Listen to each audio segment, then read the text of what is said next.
Spearmint tea is definitely one of my favorite things out of the garden. Come on, let's go take a look. There are so many things that I love about spearmint. One of them is spearmint tea. So today I'm going to make some spearmint tea. We've got this, my husband made me this beautiful bed out of an old bin. And you do want to put spearmint in some kind of a bed, because if you put it just in the ground in your garden, it's absolutely a beautiful plant, but it will take right over. So you can see I just put a few small sprigs of spearmint in this bed, and that was at the end of summer, and you can see how much it's taken over. So that's what it will do if you put it in your garden. It'll take over the whole garden. So spearmint is beautiful, but just remember, I encourage you to use it in a bed so that it can't just take over. So spearmint is really easy to harvest. You just harvest it wherever you like, below any of these leaves. So see this branch here? Below any of these leaves, right down to the bottom, you can harvest it. Very, very easy. So you just snip it there, and that's it. You see, I can snip it right here, and that's it. You just harvest it. So I've harvested a really nice batch. Not a lot, because we have a lot of tea that we drink during the winter, and all different types of tea. But I love spearmint tea with a little bit of honey in it in the winter time. Put your feet up by the fire. It's awesome. So we're just going to take a little bit and harvest it for the winter.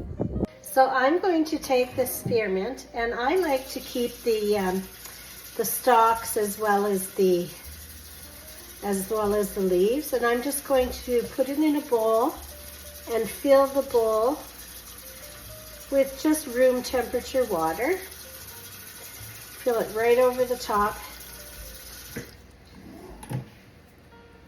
And I'm just going to put a little splash of vinegar in there as well, because vinegar is kind of nature's bacteria killer. It'll just get rid of some bacteria, and this will wash out any loose dirt and any little bugs that are hiding in there. It'll just kind of wash them off.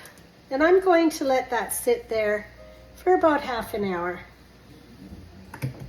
After half an hour, I'm just going to rinse the spearmint under some warm water and take out any decaying leaves.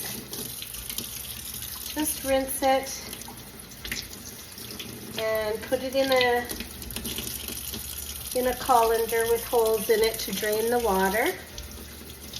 Oh, it smells beautiful already. I love the smell of spearmint. I'm going to pat the spearmint with a dry towel. Nice dry clean towel, just to get all the excess water out, and then I'm just going to spread it out on this cookie sheet like this, and then I'm going to lay the clean towel over it, and I'm going to put that on the cupboard and check it every couple of days until it's nice and dry. So this is the easy peasy part. When it's dried, and it depends on your weather, depends on the humidity of your house.